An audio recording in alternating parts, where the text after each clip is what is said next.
Sup, dudes? I'm Nate Heater. And I'm Frank Lamontia. And we are the Sup Dudes. Coming at you from my car in a parking lot at a movie theater. You know what that means? Say it with me, everybody. Movie review time. Woo! And everybody was gun fu fighting because we just saw the movie John Wick 4. Well, Chapter 4, I think it's called. Yeah, whatever. John Wick Chapter 4. So it's called gun fu. Like, make fun of it because like he does like kung fu with a gun, you know? Go ahead. All right. So I needed something. I didn't need that. All right, go ahead. So, again, John Wick 4 we just saw. Yes. So, first things first is, of course, the fourth installment of John Wick, as you all know by the chapter title. Mm-hmm. And it stars Keanu Reeves as John Wick again for the fourth time. It also stars people named Donnie Yen. I'm cheating on my other phone, by the way. Donnie Yen, who played Kane. You'll hear more about him in the movie. Good character. Scott Adkins, who I had to tell Frank, he's basically one of the biggest, if not the biggest stuntman right now in Hollywood, I would say. So we got to mention him. Bill Skarsgård was in this. And we all know him from Pennywise from the movie It, the remake, and the Chapter 2, I think the new one is called, the newer of the two. It also stars Ian McShane as Winston. Oh, by the way, Bill Skarsgård's name was Marchese Day something. It cut off, so Marquise Day, and I'll put the rest of the name up there because I don't want to click on it to lose everyone else. It looks totally different. It does. I didn't recognize him at first, and without all the clown makeup too. Wow. Yeah. But he was the main villain. You'll see that in the trailer, so I'm not spoiling anything right there. Also stars Ian McShane as Winston, the manager of the hotel that John Wick frequents. Reprising his role. Reprising his role for the fourth time now. We got to throw a name out, Lance Reddick, who, rest in peace, died 8 days ago from when we are recording this. So we want to say rest in peace to Lance. He was the original concierge, I believe. Exactly. Yep. He was the same for all four, too. So, so rest in peace to him. A guy named Hiroyuki Sanada. I think I'm butchering that name. I apologize.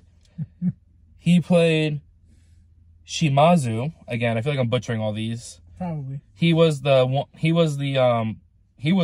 manager of the Japanese hotel that takes place in the movie. Spoiler alert, it goes to Japan, but that's not really a big plot point. Lawrence Fishburne is back again as Bowery King, reprising his role. And two more, I feel as though we're saying a lot, but this has a lot of people that are like repeats. Halle Berry's in it for a short little bit. We have to throw her name out there. Kind of a cameo. Because it's Halle Berry. I would say. And Shamier Anderson, or Shamier Anderson, again. Well, I didn't look these up before we started doing this, so I'm just going on a limb on what's happening. So, now that we've mentioned, like, basically the entire cast of the movie, let's get into it. Frank, you want to go first? Since I went first for Cocaine Bear, I think. All right, well, it doesn't matter. All right, well, I'm at a little of a disadvantage because I did not see John Wick 3, so I didn't know the setup for this. Okay? So I was kind of a little lost in the beginning and stuff, and then later you kind of figure out what's happening. But it's John Wick, so it's going to be a lot of fighting, a lot of killing. Gun fu. That too. Oh, yeah. Anyway, the way it resolved itself kind of saved it for me. But a lot of the I kind of feel weird saying this. I got bored with a lot of the gunfights because it was just like too much happening. It's John Wick. Too much not happening, like people not dying after getting shot hundreds of times.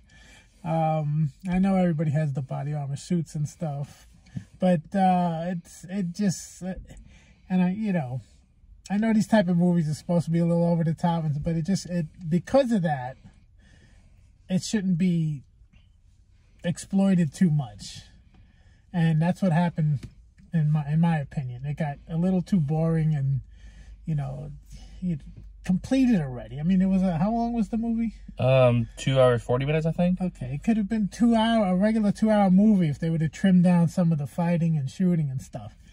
A lot of it was unnecessary. I think it was just to see how great John Wick is. That's all. So that hurt it for me. But overall, the overall storyline and The action, some of the gore was good. I mean, it wasn't out and out gore, but it was some nice bloody fight scenes. Yeah, a lot of blood. That, you know, that's all I can say. That's like a mixture of good and bad there. All right, well, I saw the first 3 John Wick, so now I can say this is one of the very few franchises I've actually completely finished. Wait. For now. We don't know what's happening. Spoiler alert, skip ahead. We'll bleep that out. No, it's not necessarily a spoiler alert. Yeah, we don't know what's going to happen. So, again, Frank said it best. It's John Wick. Okay?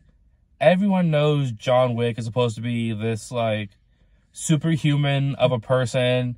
But he's not, actually, no, he's not really a superhuman. He's not just superhuman, but like, he's like the action star. Like, you think of like action roles, it's John Wick. Like, he's the Baba Yaga for a reason. The boogeyman, as they say. No, he's the man you call to kill the friggin' boogeyman. There you go. Call back to one of his other movies. I edited it. I'm sorry. All right. Same thing. So, again, it's got to be over the top with all the gunfights. It's got to be over the top with all the fight scenes, which, by the way, as you all know from my former reviews, love me some fight scenes. These ones are good. I got to say it. Because I love the one long takes that they do. I love the fact that they're not really cutting a lot. Bonus points because Keanu Reeves does his own stunts. So, that adds a lot to it for me because it's the actor doing it. He did all of them? Yeah. He does his own stunts, all the John Wicks. No, I mean in this one. Jesus. Yeah, no, him and Tom Cruise are like 2 big actors that do their own stunts. And so the fact that he's able to do everything that you will see in this movie adds to it. Insane. I will say, the one thing I love about John Wick movies is that he's not one of those people who are trained in like the discipline of like a certain martial arts.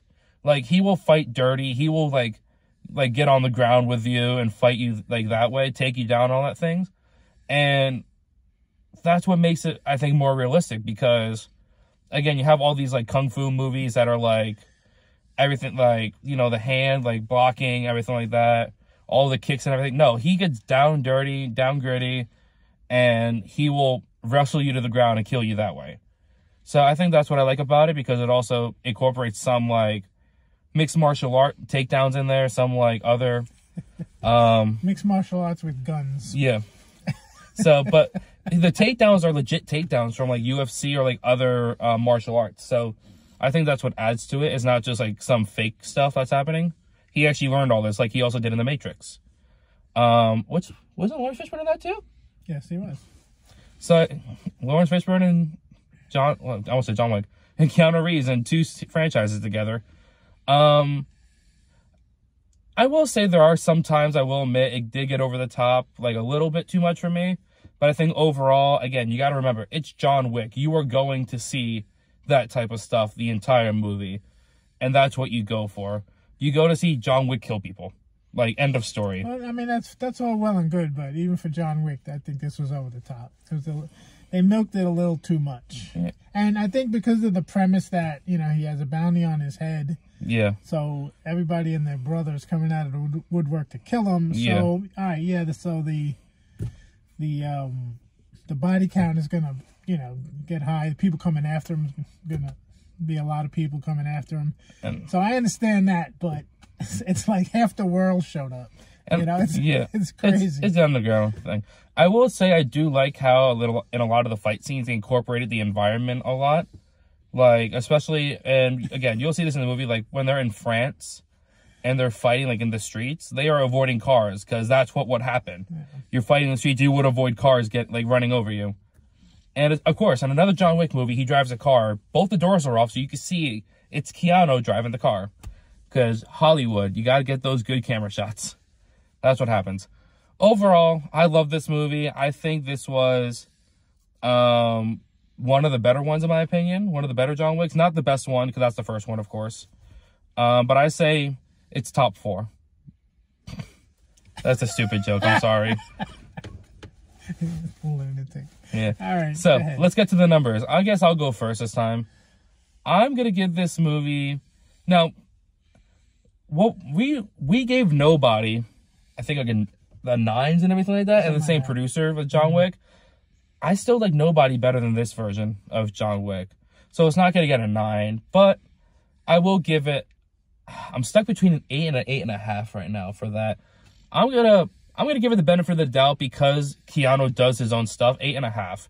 That half-point extra just for Keanu doing his own thing, I think that was enough to sell me on giving it a little bit higher of a rating of a score. Still not as good as Nobody, but there's not a lot out there that was as good as that movie, action-wise. All right, that's fair. All right, I did like the first one a lot. Second one was okay. Again, I didn't see the third one, so my lead into this was a little weak. So that's my own fault, so I'm not going to penalize the movie for it. The action was good, even though it was maybe a little overwhelming because it was so much. So I'm not going to take too much away because it's mostly my fault. 8.5, huh? Yeah, I gave it 8.5. All right, I was going to go lower, but I'll give it an 8. An 8. All right, fair enough. Average score is going to be popping up right now, 8.25, nice and easy number. Do we recommend this movie? Obviously. I mean, if you're a John Wick fan, yeah, you definitely go see it. You won't be disappointed. No, because again, John Wick kills people. Enough said. I mean, you know, and I forgot to say this actually. Ever since the first movie, when they kill the dog, you just root for John Wick the whole entire time. Well, he's the good guy. You exactly. gotta root for him. But it's just like ever since the dog died, you're just like you're with him through this whole entire thing. Yeah. So again, easily recommend and you it. can tell he's a dog lover in this one too. Yeah. No spoilers ahead. We won't ruin anything else, but he's a dog lover. So this is our second movie of season 3. Of course, this one obviously beats out Cocaine Bear for the top spot out of 2 movies. No kidding. All right. Well, with that being said, I'm Nate Heater. And I'm Frank Lamontier. And we are the Sup Dudes. So long. Sayonara. Oh, Japanese. You fit it in.